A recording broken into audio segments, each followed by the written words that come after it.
Bonjour chers internautes, bisika no soli kolandanga.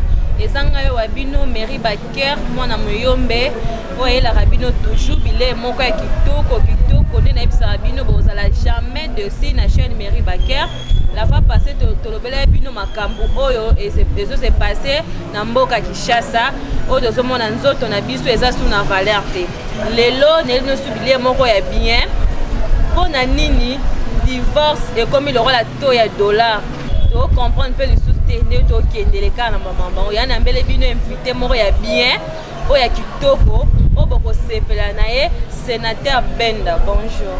Bonjour madame, bonjour na ba fidèle internaute nyonso o ba ozali baku ya Rolanda Masolo oyo. Je pense qu'il est plus qu'important que to le belango étant que ba jeune et nazane c'est mingi surtout l'invitation na yo. Merci. Ça me va droit au cœur. Merci.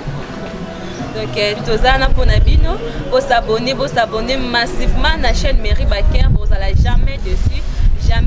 Vous continuez dans le sénateur Benda, vous avez toujours été kitoko, ou vous sepela nango.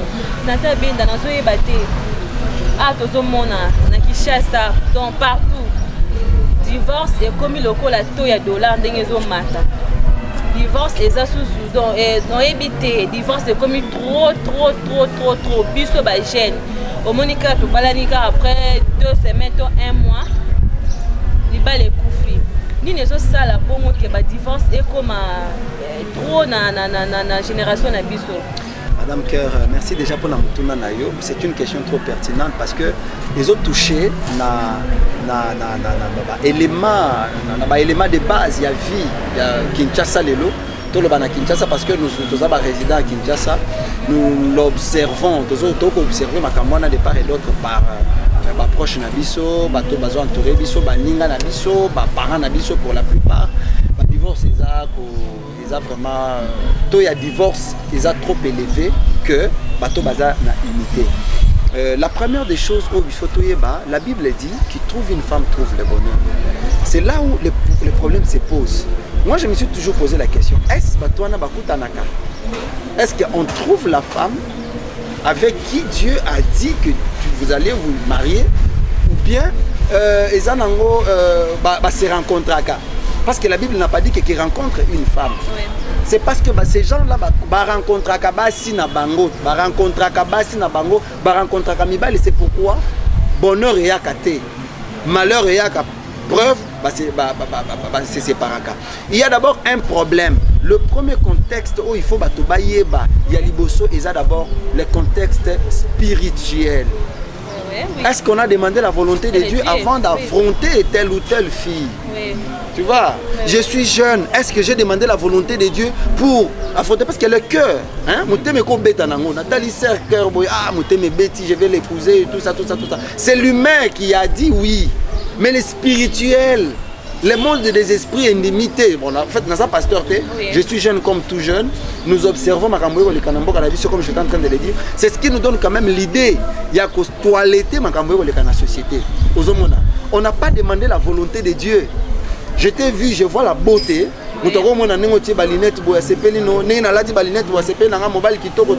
Mais mon esprit, mon intérieur, tu vois.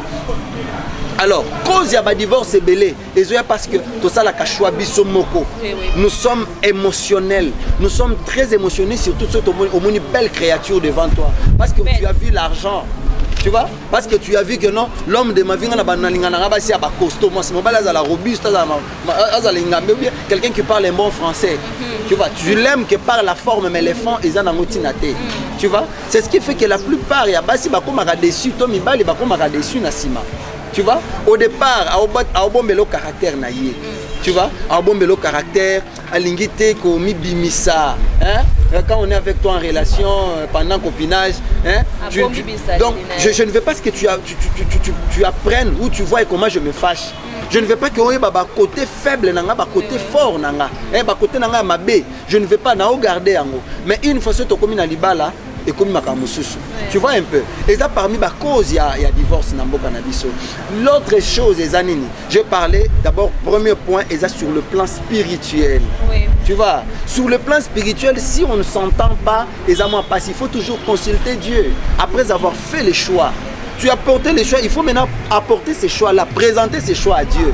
Seigneur, j'ai trouvé cette femme, je l'aime, je la veux. Maintenant, il faut que tu prennes cette femme-là, que tu la présentes à Dieu.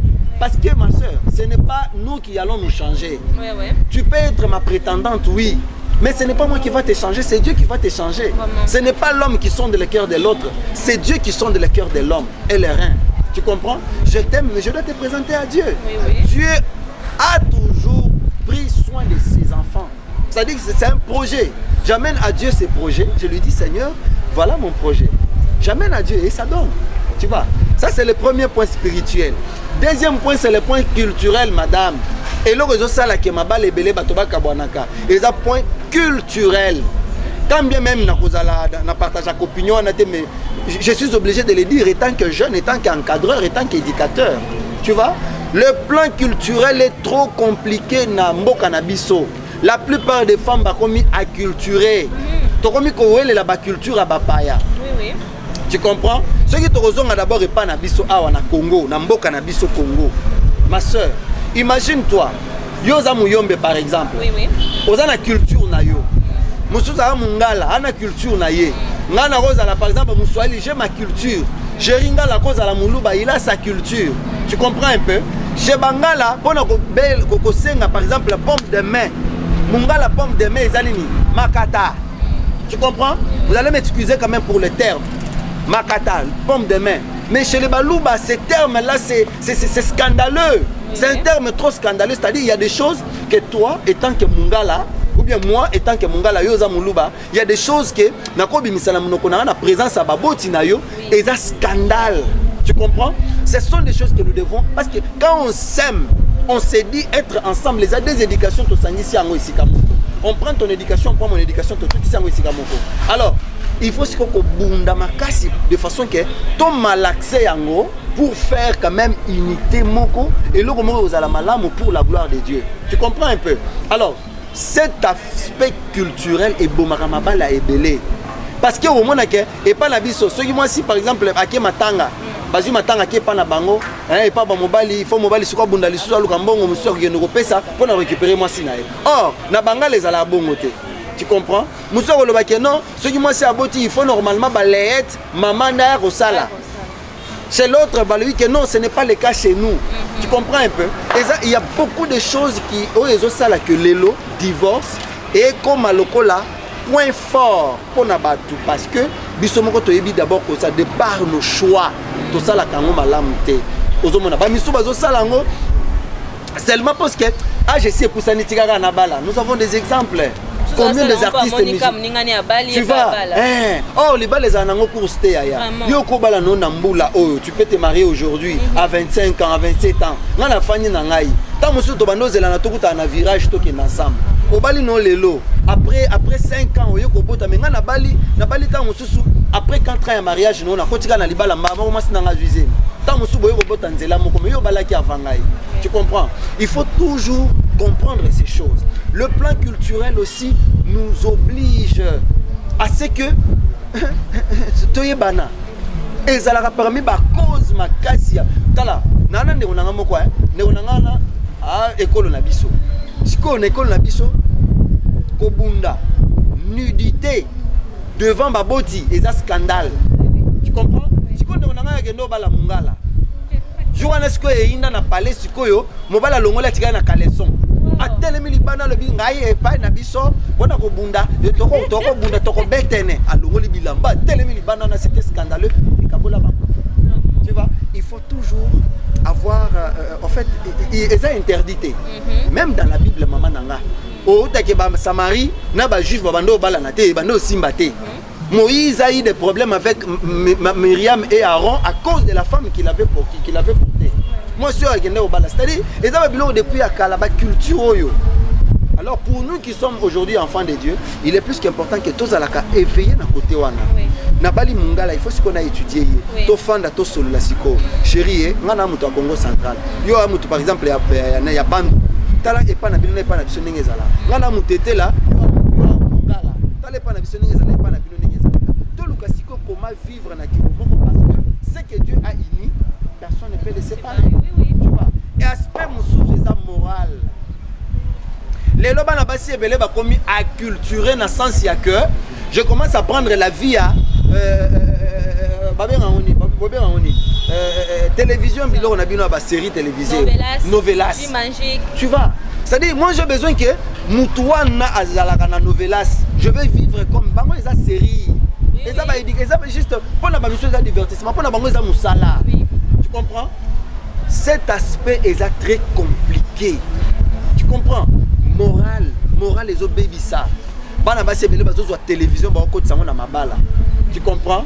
Azana posa que mobile na lo ba français bien et bon so nza maloba ke et bon so nza maloba ke mobile no penza nza makela biso ne mo côté. Peut-être Dieu m'a créé, moi je suis éloquent, je parle. Il n'est pas dit que moto lo ba rebelle tenga na leki na mayele, tu comprends. To na leki na ki mobile ba basi ebele ba comme kota na ba réseaux sociaux, so kota na réseaux sociaux pour na il faut que l'homme qui est fort au lit, par exemple sur le plan moral, tu comprends. Si l'homme n'arrive pas à la satisfaire, au lieu qu'à trouver ma solution, à Bunda pour que son homme a convaincre, parce que c'est déjà un choix à sali, il y a un dimanaya qui nous sala qui nous m'a pas kabwana, tu comprends. Azana posa mobile azana mbongo, mais tu peux te battre. Vraiment. Moi je suis l'homme, toi tu es femme. Nous pouvons nous battre ensemble. Au moins que mobile nanga zana ba talent moko boy, mais pour na obimisa talent mobile wana nzamba tianga pembeni ne pour na bimisa. Il y a des femmes qui ont fait des hommes, des milliardaires. Oui. Hein? Oui. Maïe nega raye pe ya boygo, sali mobile pe milliardaire. Voilà. Mais maïe le na ye kaka esungi pe mobile comme place à cause. Donc ko vanda lingo sunga papa te papa pesa kaka ya monde makam. C'est ça. Donc ba besoin eza penza ebele, ba sujet cause la penza ebele, mais la cause eza que quand on fait le choix, on ne prend pas le temps de présenter déjà ses problèmes à Dieu. Parce que le mariage, c'est une institution divine, maman Nala. Et Zanga noté Batokela Libala. Mutokela Libala les Anzambe. Étant donné que c'est Dieu qui a créé le mariage, l'instituteur du mariage doit être au courant de tout ce que nous faisons. Imagine-toi qu'il y a une chaîne Nayo. Une chaîne Nayo, tu penses que tu es il faut notre autorisation pas notre bénédiction pas Nayo. Mais aujourd'hui, ce n'est pas le cas.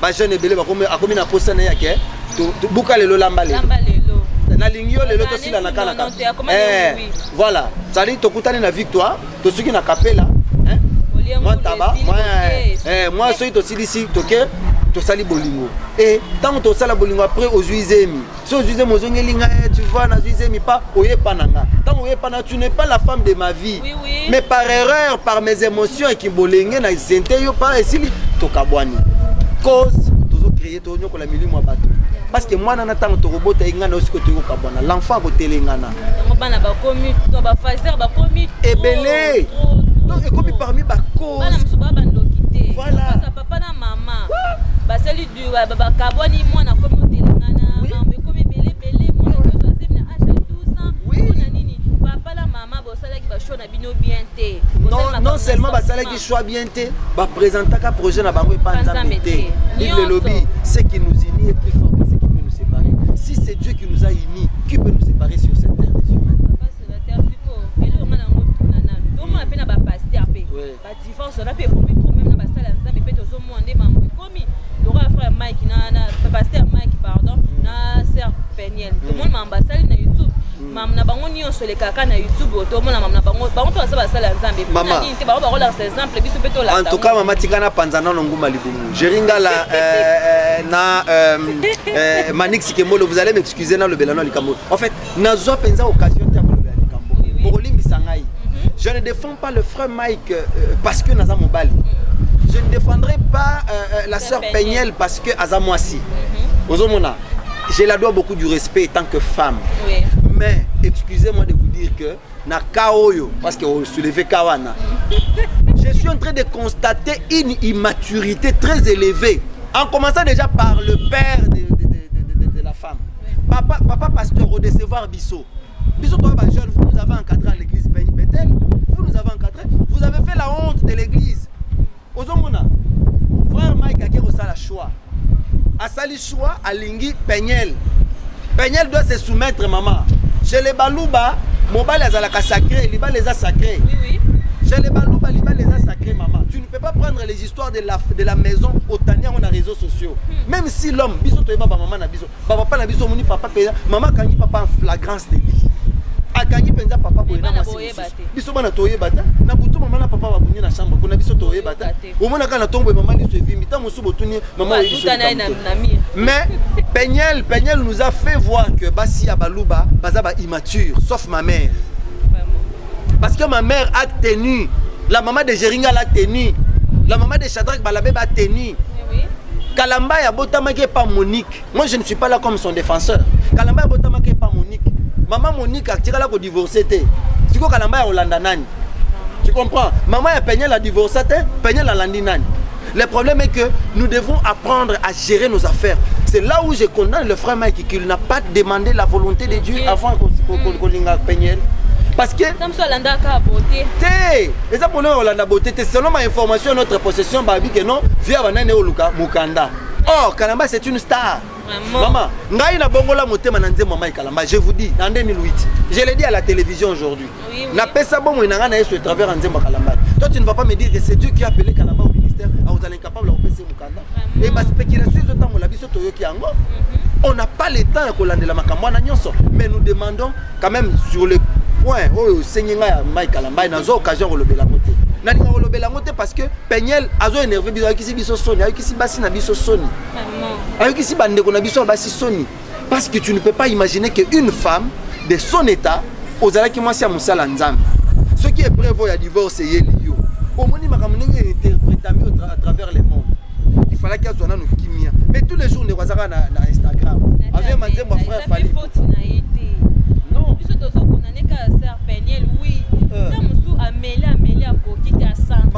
Maman, il n'y a que Dieu qui est le dernier rempart.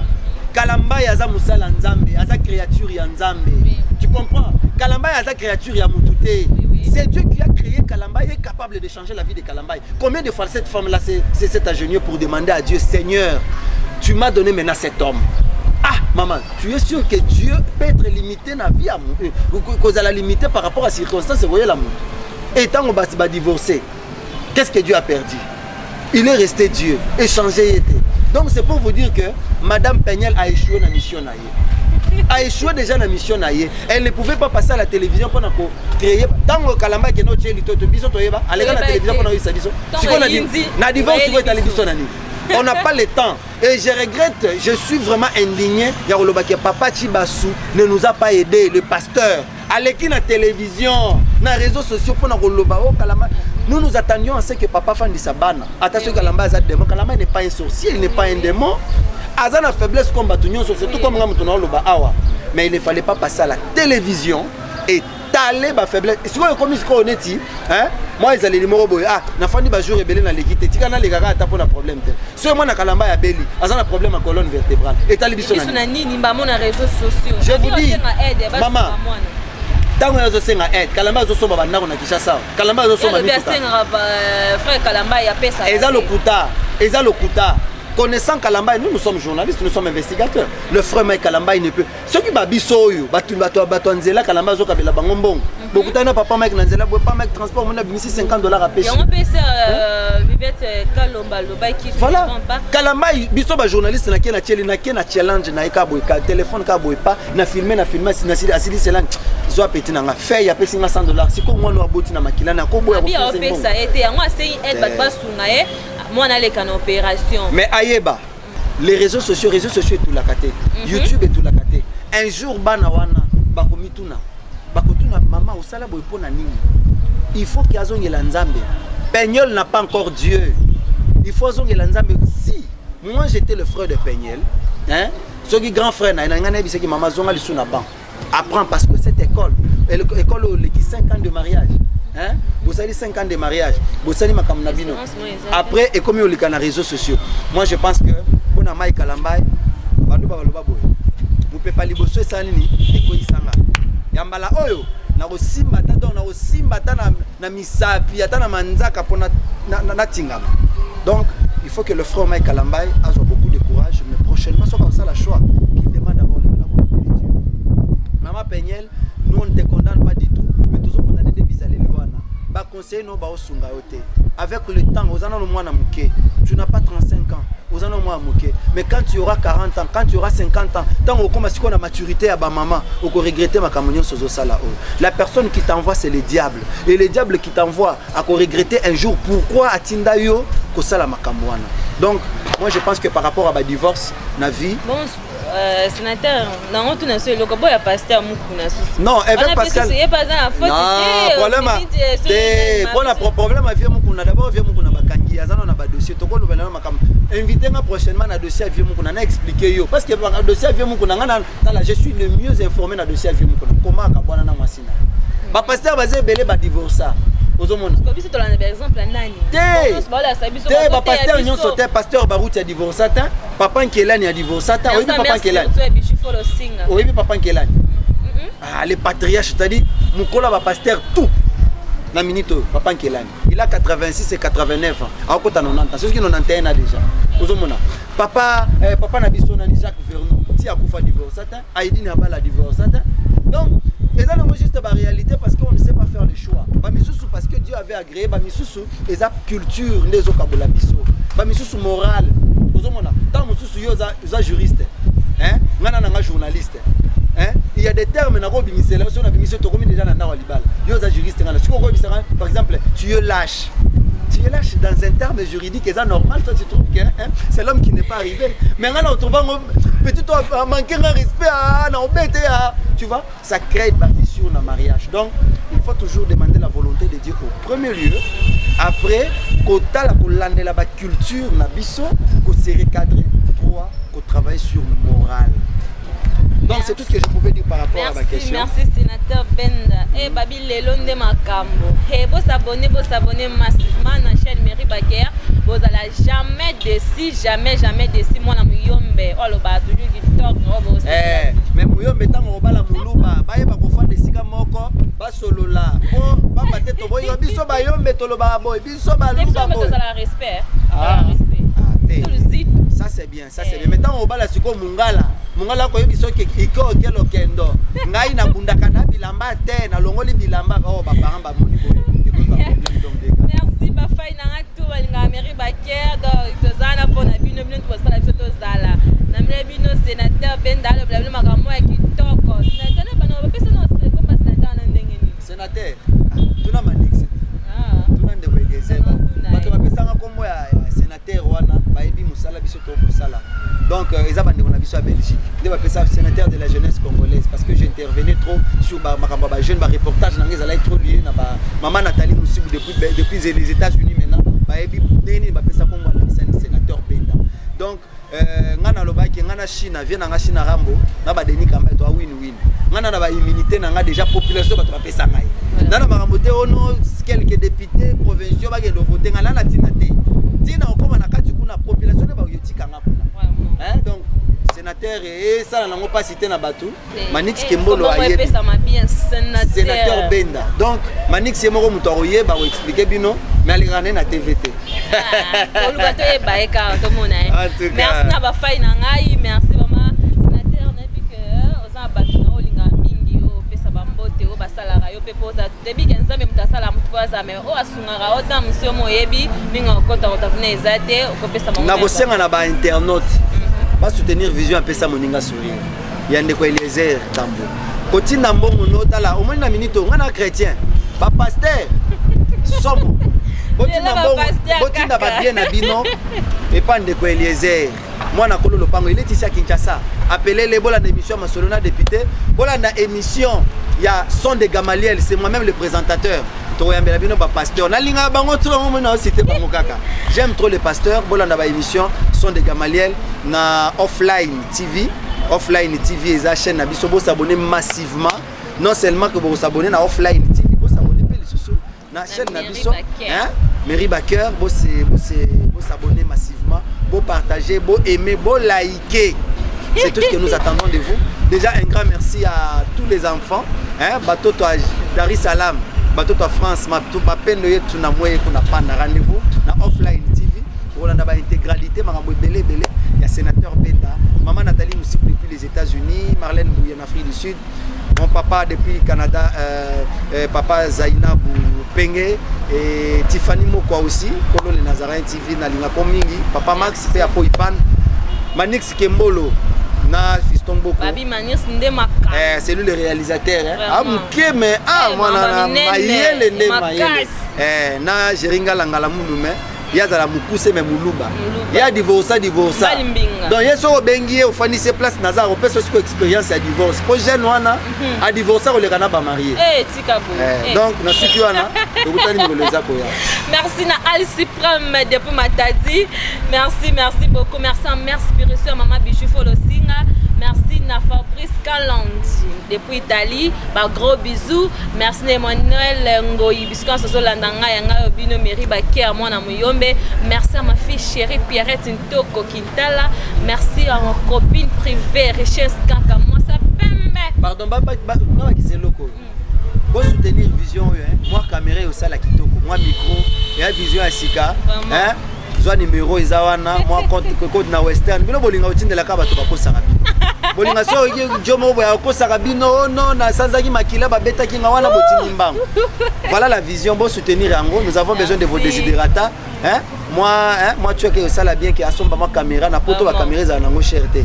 Bosombi caméra, bosombi micro, botindelier et ça la bien.